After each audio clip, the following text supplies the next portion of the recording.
Hola, bienvenidos nuevamente a este canal. Mi nombre es Susana Rueda. Hoy tenemos el video sobre el surrealismo de esta serie que hemos titulado en el canal La relación entre arte y política.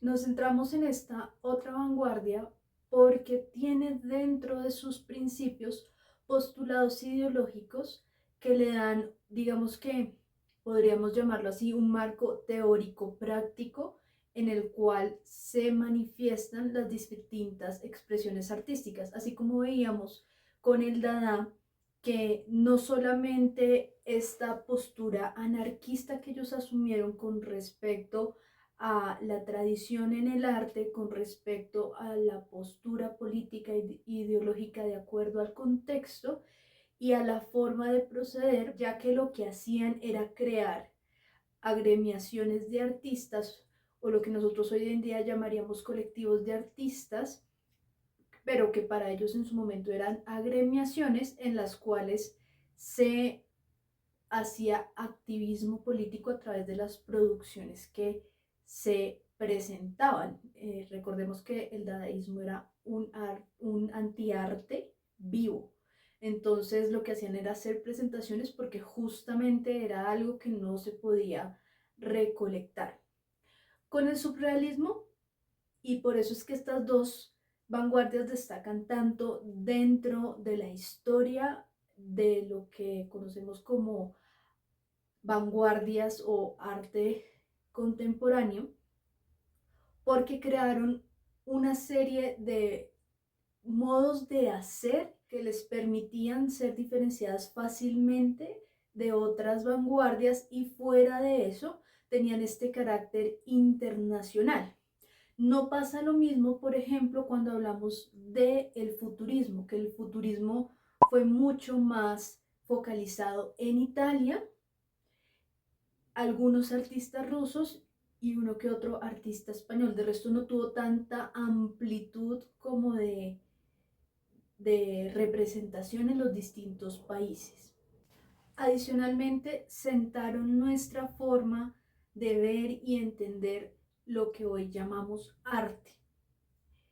Y esto hace que se recurra constantemente no solo a la forma en la que estas dos vanguardias trajeron nuevos elementos dentro de sus propuestas materiales, sino que también se recurre a las mismas experiencias creativas de búsqueda del inconsciente, del azar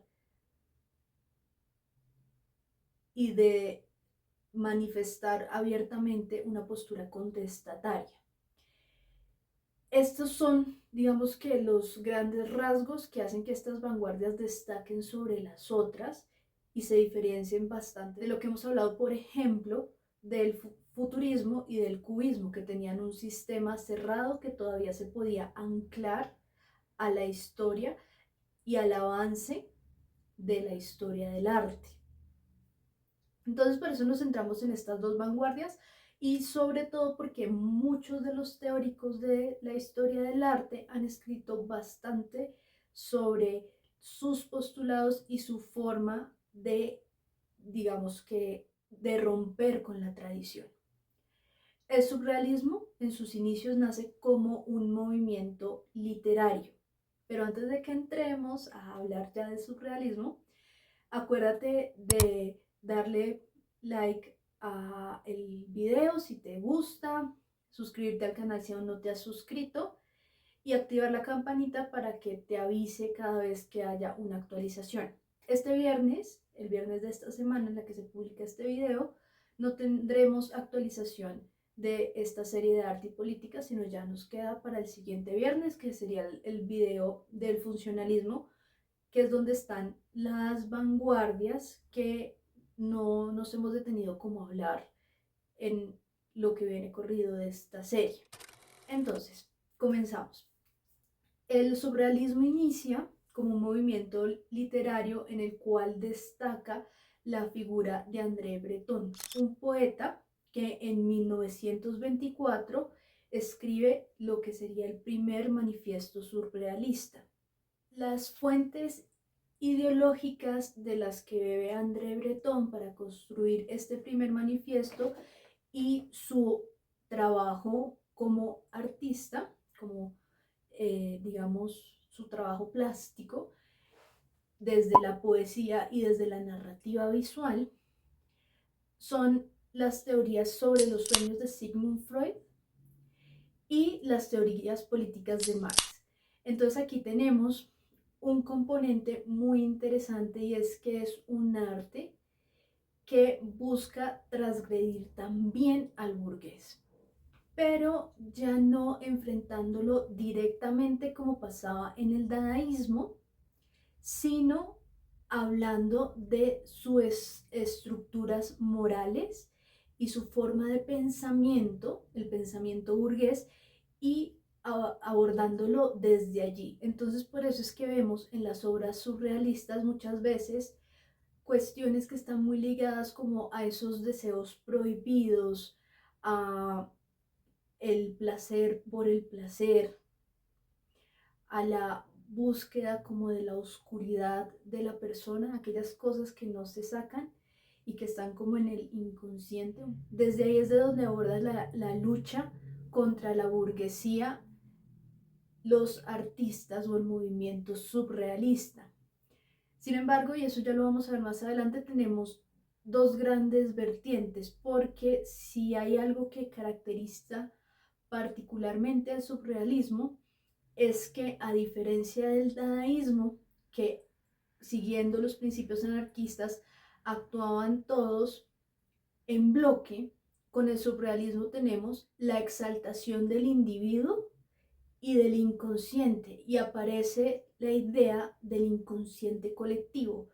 Y con esta idea del inconsciente colectivo se habla o se predica, digamos, desde el surrealismo, que el inconsciente es algo que nos es común a todos y por eso mismo se considera como un movimiento internacional, porque desde el inconsciente pueden actuar o manifestarse los artistas de todas partes sin responder a la identidad propia nacional. Y esto nos hace recordar un poco cómo ve Marx, por ejemplo, al proletario. Y es que el proletario tiene las mismas luchas independientemente del país en el que esté. Entonces aquí pasa, hay como una transmutación de esta idea. El artista o las personas tienen el la misma psiquis inconsciente y hay un inconsciente colectivo en el cual nosotros, sin necesidad de la razón y la lógica, podemos leer esas imágenes.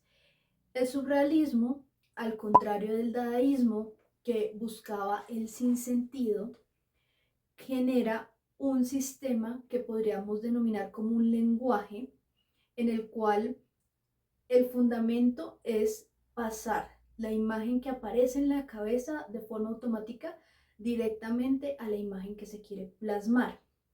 Entonces esto se le llama el lenguaje del inconsciente. Y esta es la manera en la que se construyen las imágenes del surrealismo. Tiene una gran influencia este tipo de imágenes que se empiezan a generar en la vanguardia surrealista en el cine y en la fotografía. Y suele usar, y es de las primeras manifestaciones de efectos realmente producidos dentro de la fotografía. Uno de los grandes exponentes de estos efectos fotográficos que nacen como del pensamiento surrealista es Man Ray. Les pongo aquí una imagen en pantalla. El texto, digamos, teórico que más alimenta el movimiento surrealista es la interpretación de los sueños de Sigmund Freud, que publicó en 1900. Y de aquí, de este libro, sale la idea de la interpretación por un lado de los sueños y por el otro lado de la libre asociación de objetos o imágenes que manifiestan los deseos inconscientes de la persona. Entonces, desde estos dos ejercicios es que se desarrolla toda la innovación surrealista. Ya no es una innovación técnica como lo veíamos, por ejemplo, en el cubismo, con la fragmentación de la imagen en planos, y tampoco es una innovación en cuanto a los materiales que empiezan a ser considerados arte, sino que tiene que ver más con el proceso mental de traer a la materia una imagen. A diferencia del dadaísmo, que rechazaba de tajo la historia del arte, con el surrealismo tenemos un abordaje diferente en el cual se toma la historia del arte como imagen, más no como un devenir histórico. ¿Y qué quiere decir esto? Que la forma en la que el hombre o el artista surrealista se liberaba como de la construcción social, como diría nuestro querido amigo Foucault, era por medio de liberar la imaginación de las imágenes conscientes, de la recreación de imágenes conscientes, y fomentar la aparición de las imágenes inconscientes. Entonces, aquí tenemos ya unas prácticas que implican un ejercicio de, digamos, inhibición de el consciente, del yo consciente. Por ejemplo, ellos hacían mucho el ejercicio de quedarse varios días sin dormir, y ya cuando sentían que estaban al borde como del cansancio más extremo, en ese momento empezaban a escribir o a dibujar, y a partir de esas ideas era que se creaban las obras. Esa era una práctica. O recurrir a estados alterados de la conciencia por medio del consumo de ciertas sustancias. Eran prácticas muy extremas. Otros artistas que se vincularon al movimiento, por ejemplo, recurrían a la excesiva fijación de la concentración en una imagen, sumado como al cansancio o a lo que les decía ahorita de consumo de sustancias. Y eso hacía que al fijarse solamente en una imagen, empezaran a ver cosas que no estaban pasando en la imagen, y poder, digamos, que capturar esas alucinaciones y luego pasarlas a la obra que se iba a hacer. Otro gran antecedente que permite también la creación de las imágenes surrealistas es la obra de Giorgio de Chirico, un artista italiano que produjo unas imágenes que eran bastante extrañas. Y bueno, les pongo como las imágenes en pantalla. Más o menos las obras más influyentes de este artista para el movimiento fueron las que él produjo en 1914, y que terminarían por darle a André Breton y a los artistas que se sumaron a la vanguardia la determinación o los lineamientos que iban a empezar a usar en sus imágenes. En este caso tenemos el foco del movimiento surrealista en París, donde llegaron artistas que estaban también huyendo de la Primera Guerra Mundial, como Marx Ernest, que lo tenemos también como parte de los dadaístas en otro momento, André Masson, Joan Miró, que se unió en 1929, y René Magritte. Aquí los artistas estuvieron más o menos hasta 1945, y después se trasladaron a Nueva York. Sí, los artistas representantes del movimiento se trasladaron a Nueva York.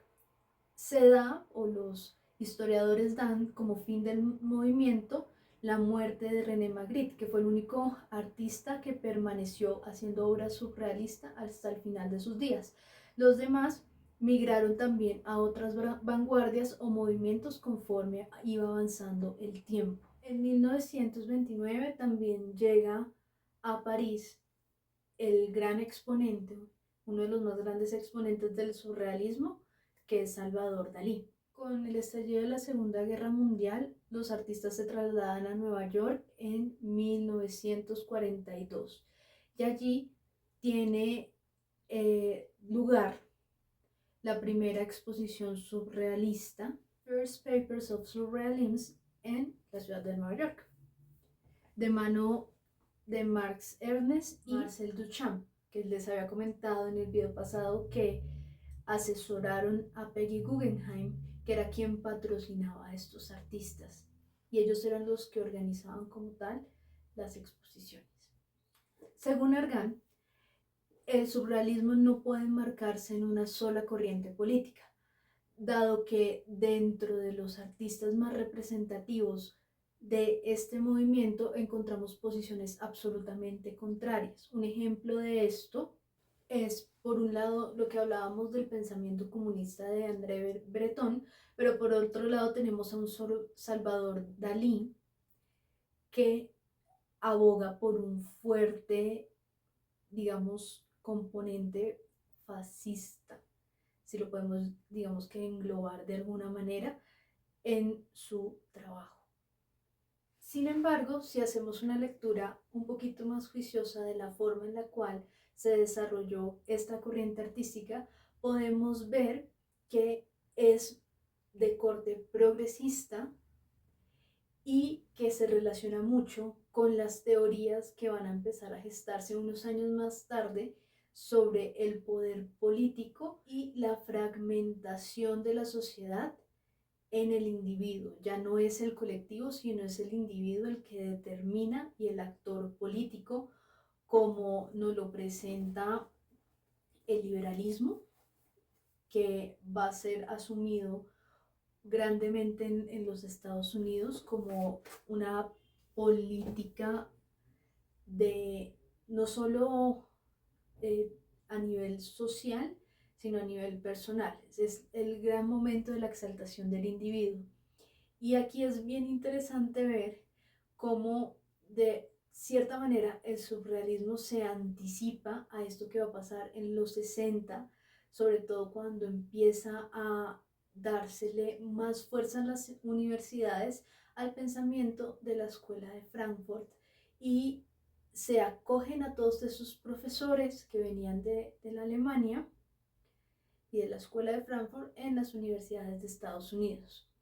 Y esto nos habla justamente de algo que es muy propio del sentido materialista o la visión materialista de la vida, que no hay valores fijos, sino que todo depende de las necesidades particulares del individuo.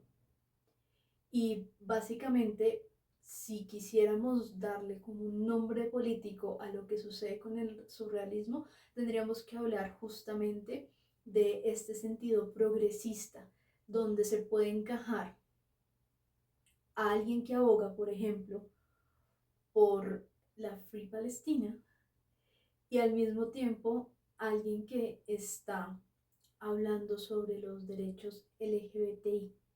¿Por qué hago esta comparación? Porque si vemos, son dos grupos, tanto los musulmanes, no todos los palestinos, pero los musulmanes palestinos, que son los que tienen el problema con Israel, y los LGBTB, que son contrarios en sus principios antropológicos. Es exactamente la misma contradicción que vemos entre lo que presentó inicialmente André Breton con lo que termina siendo el lenguaje y digamos que la forma plástica que asume Salvador Dalí, en dos extremos totalmente contrarios de el pensar ideológico. Bien lo advertía Zygmunt Bauman en su texto La modernidad líquida, de que parte de lo que adolece y caracteriza a el hombre del siglo XX y del siglo XXI es justamente esa falta de una estructura que permita, digamos, darle una categoría a la persona.